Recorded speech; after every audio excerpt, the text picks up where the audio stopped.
नाज़रीन, ब्रेक के बाद एक दफ़ा फिर आपको खुशामदीद कहते हैं। अच्छा सेठी साहब, एक बात है, मैं शुरू से एक चीज़ नोटिस कर रहा हूँ जब से प्रोग्राम शुरू हुआ है, मुझे समझ नहीं आ रहा था what's so strange about today. आपने ये टाई नहीं पहनी हुई, वेरी अनलाइक यू।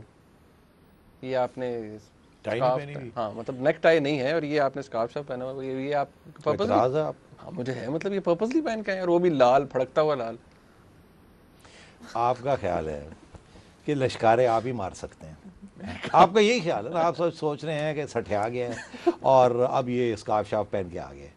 एक्चुअली आपको दो प्रोग्राम के दो हिस्से खत्म हो चुके हैं, आप नोटिस किया आपने। हाँ, हाँ। तो सठिया तो आप गए और मुझे लश्कारे मारने दो। चलिए जी, मारे आप 100 दफ़ा मारे। अरे सेठी साहब, आप इधर, आप थोड़ी नवाज शरीफ साहब की बात हो जाए ना, जरदारी साहब की बात हो जाए।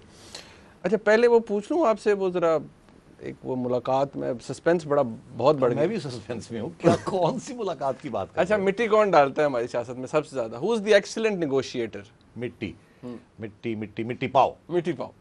हाँ, मिट्टी देखिए, पाओ चौई साहब। चौई साहब डालते हैं ना। अच्छा हाँ, अब बड़े चौड़ी साहब। बड़े चौई साहब। हाँ हाँ। तो चौधरी परवेज़ इलाही साहब भी साथ थे, आर्मी चीफ को मिले थे ना, हाँ यस। क्यानी साहब को मिले थे, Yes, और yes, उस वक्त मिले थे जब फायरवर्क्स हो रहे थे हर जगह।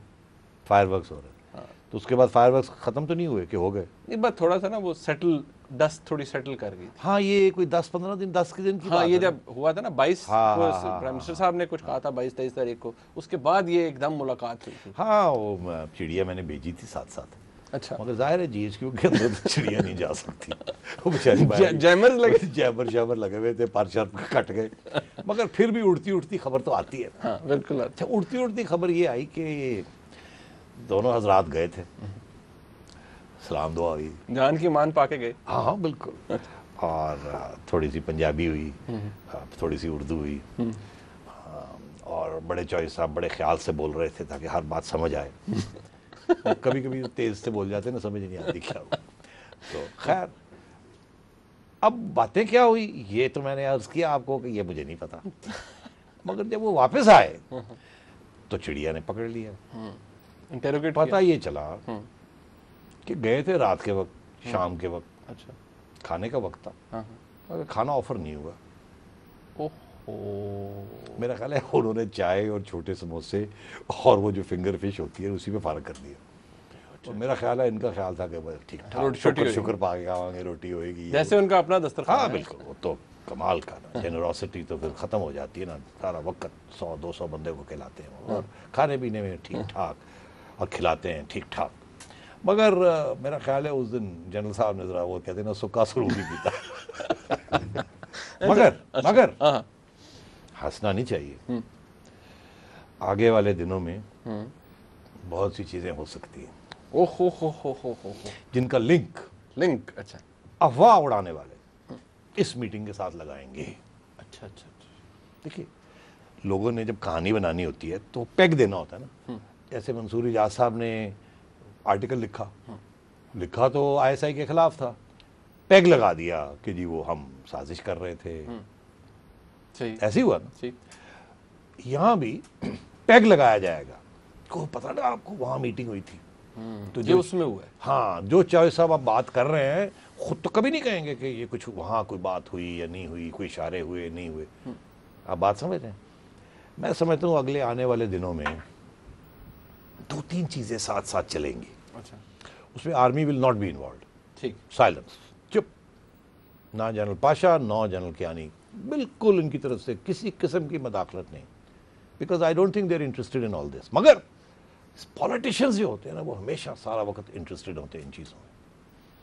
एक तरफ से तो मियाँ नवाज शरीफ साहब गो जरदारी गो तो उन्होंने बंद कर दिया। हाँ। मगर साथ साथ थोड़ी सी हार्ड लाइन आएगी कि जरदारी साहब जो हैं वो उनके साथ, क्योंकि वो बात शुरू होगी ना, बातचीत की जब आप जो बात करना चाह रहे हैं, तो मियाँ साहब जरा पारा थे पहनगे, कैसे उन्होंने ये किया, ये किया, ये किया, ये किया, ये किया, कैसे इत्मीनान हो सकता। उसे से आपने देख लिया कि फजल रहमान साहब जी हाँ, उन्होंने आज इंटरव्यू एक दी है, हाँ हामिद मीर साहब, हामिद मीर साहब को दी है, जिसमें उन्होंने कहा कि वो अगर उनको कहा जाए, पूछा जाए तो वो एक रोल अदा कर सकते हैं, और उनकी पैगाम भिजवाया है मैं अर्ली इलेक्शंस के लिए चाहूंगा, और तो वो फ्री एंड फेयर इलेक्शन तो वो गो बिटवीन जरदारी साहब एंड नवाज शरीफ साहब का रोल अदा कर सकते हैं, और मौलाना साहिब हैसियत हैं, ठीक ठाक, मतलब उनके वजन है सियासी नहीं, मेरा मतलब सियासी वजन।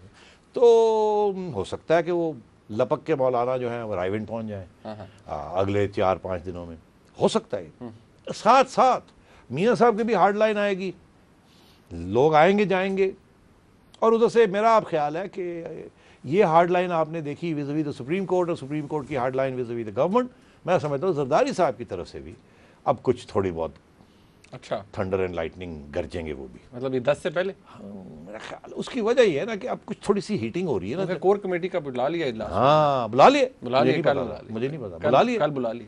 मैं समझता हूँ कि अब वो वहाँ भी कुछ होगी बात, वहाँ से भी बातें निकलेंगी, हो सकता है एक आध इंटरव्यू भी प्रेसिडेंट साहब दे दें। आपको याद है कोई कुछ 15-20 दिन पहले मैंने आपसे कहा था हाँ जी कि प्रेसिडेंट साहब जरूर आएंगे, अब वो मौका चला गया ना, वो जॉइंट सेशन का अब है भी और नहीं भी है, वो जब भी चाहे कर सकते हैं। तो अब आगे आप, मैं समझता हूँ कि मियाँ साहब भी पब्लिक में आएंगे इंटरव्यूज के जरिए, और इधर से जरदारी साहब वो आफ्टर मुहर्रम कहा था उन्होंने। हाँ, तो अब I think you will see action, verbal action from the president. उनकी पार्टी से आपने देख ही लिया, वो आ रहा है। कोई प्रेसिडेंट साहब भी इधर इशारा करेंगे, इधर करेंगे, उधर करेंगे। वो जो सॉफ्ट स्पीच थी ना 27 दिसंबर 27 वाली, अब उससे थोड़ा हार्ड स्पीचेस आएंगी। मेरा ये असेसमेंट है, हो सकता है मैं गलत, मगर साथ साथ मैं समझता हूँ कि कोशिश की जाएगी कि बातचीत भी चले। बिकॉज देखिए दोनों साइड्स कोशिश करेंगी कि आउट ऑफ स्ट्रेंथ से बातचीत की जाए, कमजोरी से बातचीत ना हो। कमजोरी से की तो फिर क्या रह गया? नवाज शरीफ साहब और जरदारी साहब।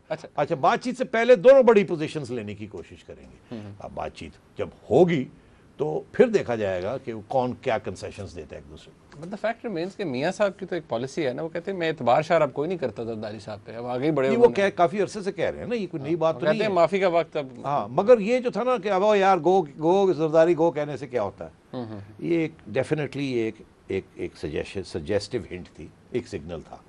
अब मैं समझता हूँ कि दोनों साइड्स चाहती हैं कि बातचीत हो। फॉर किसके लिए, मतलब फायदा वो ये दोनों समझते हैं कि ये ना हो कि हम लड़ते रह जाएं और कोई और फायदा ना उठा जाए। हाँ, तो इमरान खान साहब उठा रहे हैं, ऑलरेडी उठा रहे हैं ना। पहले तो मियाँ साहब को नुकसान हो रहा था, नून वाले और क्यू वाले इधर उधर हो रहे थे।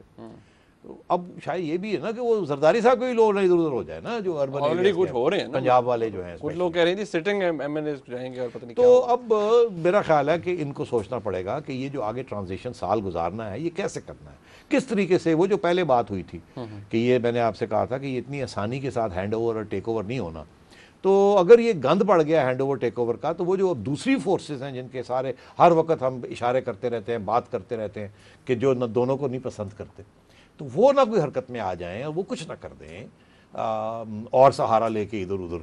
आप मेरी बात समझ रहे हैं? क्योंकि अब खुली बात करना भी थोड़ा मुश्किल हो गया ना आजकल, हर बात पे लोग टाइट कर देते हैं। वो कहता है अमेरिकन एजेंट, कोई कहता है कंटेम्प्ट, कोई कहता है ऐसी तैसी तेरी। चलो ठीक है, थोड़ा सा इशारों में भी काम हो जाना चाहिए। अच्छा नाज़रीन, यहाँ पर ब्रेक ले लेते हैं, ब्रेक के बाद आपकी लाइव कॉल्स लेंगे, हमारे साथ रहिएगा।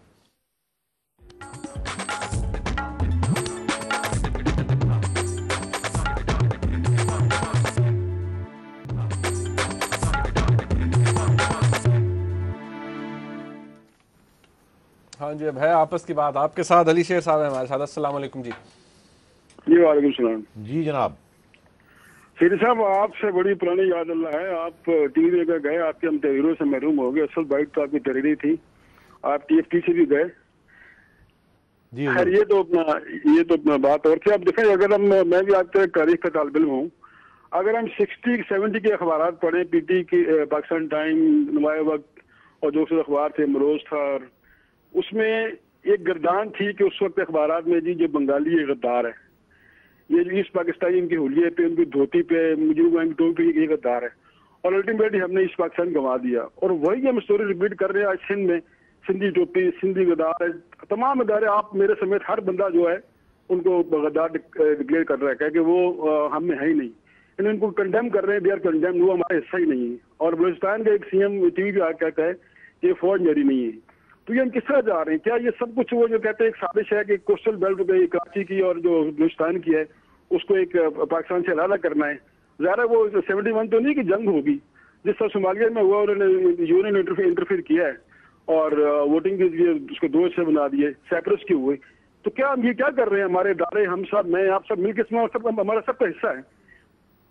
बड़ी मेहरबानी जनाब अली शेर साहब। गद्दार, आप सुन रहे हैं, आप बिल्कुल सही कह रहे हैं। जब मुल्क टूटा गद्दारी की बात हो रही थी, मुहिब्बुल वतनों को गद्दार बना दिया, मुल्क तोड़ दिया। आज शहरियों को गद्दार करार दिया जा रहा है और साजिशें हो रही हैं कि रिप्रेशन की, टारगेटिंग हो रही है, इल्ज़ाम लग रहे हैं और गद्दारी के इल्ज़ाम लग रहे हैं। और आपने कहा सिंध, बिल्कुल उसी किस्म का रवैया है कुछ लोगों का, स्पेशली पंजाब में। और बलोचों के बारे में भी ये बातें हो रही हैं। ये कोई नहीं सवाल पूछता कि इन लोगों के जिनके बारे में ये बातें हो रही हैं, इनको क्यों हम धकेलते हैं एक कोने में, क्यों हम इनको फोर्स करते हैं कि वो ऐसी चीज़ करें या ऐसे कदम उठाएं जिससे फिर हम उनको गद्दार कहें। क्योंकि पहले तो वो गद्दार नहीं होते, वो गद्दार बन जाते हैं, ये बनाए जाते हैं। को बंगाली गद्दार तो नहीं थे ना। सबसे पहले जो सपोर्ट पाकिस्तान की बात, पाकिस्तान की जब बात हुई तो वो कहाँ से हुई? सबसे पहले तो बंगाल में हुई थी ना। सबसे ज़्यादा जद्दोजहद जो हुई थी पाकिस्तान के लिए इलेक्ट्रल तरीके से, वो तो बंगाल में हुई थी ना। और उन्हीं को हमने गद्दार बना दिया। जब उनकी अक्सरियत हुई तो हमने उनको गद्दार बना दिया। अब वही हो रहा है, जहां कोई आपसे डिसएग्री करता है आप उन्हें गद्दार बना देते हैं, फिर उनको पिटाई करते हैं। फिर जब वो रेजिस्ट करते हैं, कोई खड़ा हो जाता है, लड़ता है वापस, तो आप कहते हैं देखिए ये तो गद्दार है। पहले आप उन्हें ऑफिस से या पावर से या इलेक्शन से दूर कर देते हैं, छीन लेते हैं उनसे उनके राइट्स। फिर जब वो एहतजाज करते हैं आप पिटाई करते हैं। जब वो खड़े हो जाते हैं, रेजिस्ट करते हैं आपकी पिटाई, तो आप उनको गद्दार कर देते हैं और फिर और पिटाई कर देते हैं। तो यही हो रहा है, हम धकेल रहे हैं अपने प्रोविंसेस को। अब ये जो सारी डिमांड बन रही है सेपरेट सूबों की, ये यकीन करें, इसका मैं तो समझता हूँ कि ये एडमिनिस्ट्रेटिवली अच्छी चीज़ है, मगर इसके पीछे जो फोर्सेस हैं वो एडमिनिस्ट्रेटिव नहीं देख रही। वो उनको जहन के अंदर उनको ये नहीं है कि जी कोई एडमिनिस्ट्रेटिवली कोई बेहतरी हो जाएगी। वो वहाँ भी वही है, एक ऐसा से कमतरी कि हमारे साथ ये हुआ, हमारे साथ ये हुआ, एज अ कॉम और एज अ सब कॉम। तो वो अब अपने राइट्स के लिए खड़े हो रहे हैं। तो ये कितनी बदकिस्मती है हमारी कि 60 साल से ज़्यादा हो गए हैं आज़ादी और आज भी हम लड़ाई झगड़े इस किस्म के कर रहे हैं। और फिर जिससे इत्तेफाक नहीं होता हमारे हुक्मरान तबका उसको गद्दार करार के दे के कोई जेलों में भेज देते हैं, किसी को अमेरिकन एजेंट बना देते हैं, किसी को इंडियन एजेंट बना देते हैं और किसी को सेपरेटिस्ट बना देते हैं और किसी के कपड़ों के ऊपर मजाक उड़ाते हैं, किसी की टोपी के ऊपर मजाक उड़ाते हैं। ऐसे नहीं होना चाहिए, ये मुल्क के लिए अच्छा नहीं है। और आप बिल्कुल सही कह रहे हैं कि हमें अब भी सोच लेना चाहिए कि ऐसे ये जो इस किस्म की जो बातें हैं, जो जिस किस्म की अखबारों में ये बातें आती हैं, उनके मदीरों को भी सोचना चाहिए कि वो इस मुल्क के साथ जुल्म कर रहे हैं। इस किस्म की खबरें लगा के, इस किस्म के ख्यालात का इजहार करके हमें रीच आउट करना चाहिए, एक दूसरे के दोस्ती करनी चाहिए। बहादुरी का ये मतलब नहीं है कि आप किसी को लपट लगाएं। एक दिस इज़ टेरेबल जो इस किस्म की चीज़ें इस मुल्क में हो रही हैं। और मैं अब क्या इससे ज़्यादा मैं क्या कह सकता हूँ, इसके ऊपर तो पता नहीं कितनी बातें हो सकती हैं कि लोगों के साथ किस बेदर्दी के साथ, खा आप गरीब तबके से आपका ताल्लुक़ हो, पेजेंट हो, वर्कर हो, ट्रेड यूनियनिस्ट हो, खा आप किसी महरूम कौमियत के नुमाइंदे हों, खा आप दूर दराज इलाके जहाँ डेवलपमेंट नहीं हुई, जहाँ कुछ नहीं हुआ, का वहाँ के लोग हों। तो हमें ज़रा ख्याल करना चाहिए। सैम्यूल याकूब साहब हैं जी हमारे साथ। अस्सलाम वालेकुम जी। सलाम वालेकुम नजीम जी जी सैम्यूल याकूब साहब। सर हम तो इतनी 65 साल की इतनी ज्यादतियों के बाद अकलीती होने के नाते फिर भी ये पाकिस्तान में अमन और सलामती के लिए दुआ करते हैं और रिक्वेस्ट करते हैं कि आप हर चीज पे तजिया करते हैं। आए इन 65 सालों में जो आने वाला, सर हमने एक पिटीशन भी दायर की हुई है डबल वोट के लिए। क्या हमें उस डबल वोट का, हमें हमारे अवानों में हमारी आवाज जाने का हक दिया जाएगा या नहीं दिया जाएगा? इसके लिए आपके प्रोग्राम से आपका शुक्रिया अदा करते हुए ये दरख्वास्त करता हूँ कि हमारे अवानों में हमारी आवाज होनी चाहिए। आज आपको पता है 4 तारीख है और आज हम सुलेमान तासीर को भी याद करें जिसने हमारी आवाज बनी थी। अर्ज़ी है सामिल यकूब साहब के अच्छे मुसलमान का शनाख्त एक ही होती है कि वो अक़लियतों के साथ, मज़लूमों के साथ क्या रवैया रखता है। और यही पैगाम अपने सारे पाकिस्तानी भाइयों को, मुसलमान भाइयों को यही दूंगा कि अक़लियतों की तरफ देखें, मज़लूम आवाम की तरफ देखें, गरीब लोगों की तरफ देखें, उनके लिए कुछ कीजिए। ये सब वक्त ख़त्म हो गया। नाज़रीन, आपने आज का प्रोग्राम देखा, इसका फीडबैक हमेशा की तरह हमें ज़रूर दीजिएगा। देखने का बहुत शुक्रिया। अल्लाह हाफ़िज़।